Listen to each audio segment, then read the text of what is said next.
ನಮಸ್ಕಾರ, ಪ್ರಜಾರಾಜ್ಯ ಕನ್ನಡ ನ್ಯೂಸ್ಗೆ ಸ್ವಾಗತ. ನಾನು ರಾಮಗೌಡ್. ಯಮಕನಮರಡಿಯಲ್ಲಿ 10ನೇಯ ಸತೀಶ್ ಪ್ರೋತ್ಸಾಹ ಪುರಸ್ಕಾರ 2023 ಅದ್ದೂರಿಯಾಗಿ ಜರುಗಿತು. ಬೆಳಗಾವಿ ಜಿಲ್ಲೆ ಹುಕ್ಕೇರಿ ತಾಲೂಕಿನ ಯಮಕನಮರಡಿಯಲ್ಲಿ ನಡೆದ 10ನೇಯ ಸತೀಶ್ ಪ್ರೋತ್ಸಾಹ ಪುರಸ್ಕಾರ 2023 ಕಾರ್ಯಕ್ರಮ ಪೂಜ್ಯ ಶ್ರೀಗಳ ಹಾಗೂ ಗಣ್ಯರು ದೀಪ ಪ್ರಜ್ವಲಿಸುವ ಮೂಲಕ ಕಾರ್ಯಕ್ರಮಕ್ಕೆ ಚಾಲನೆ ನೀಡಿದರು.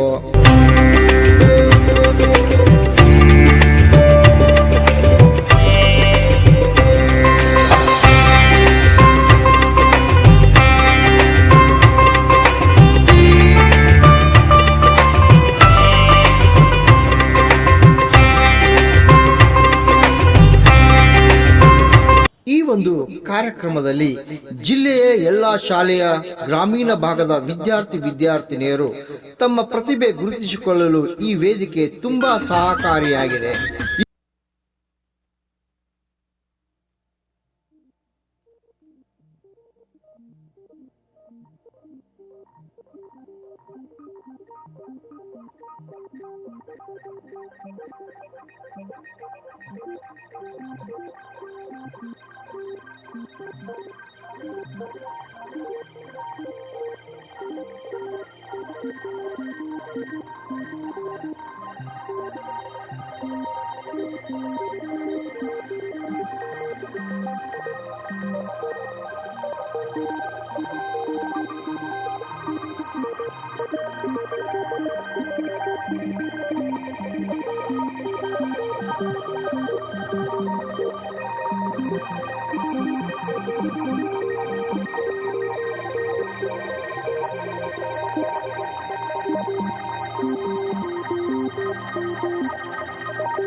ಅದರ ಸೋಂಕು ಸುಂದರವಾಗಿ 9 ವರ್ಷ ನಡೆಸಿಕೊಂಡು ಬಂದಂತಹ ನಮ್ಮ ಸತೀಶ್ ಪ್ರತಿಭಾ ಪುರಸ್ಕಾರಕ್ಕೂ ಅಂಟುಕೊಂಡಿತು.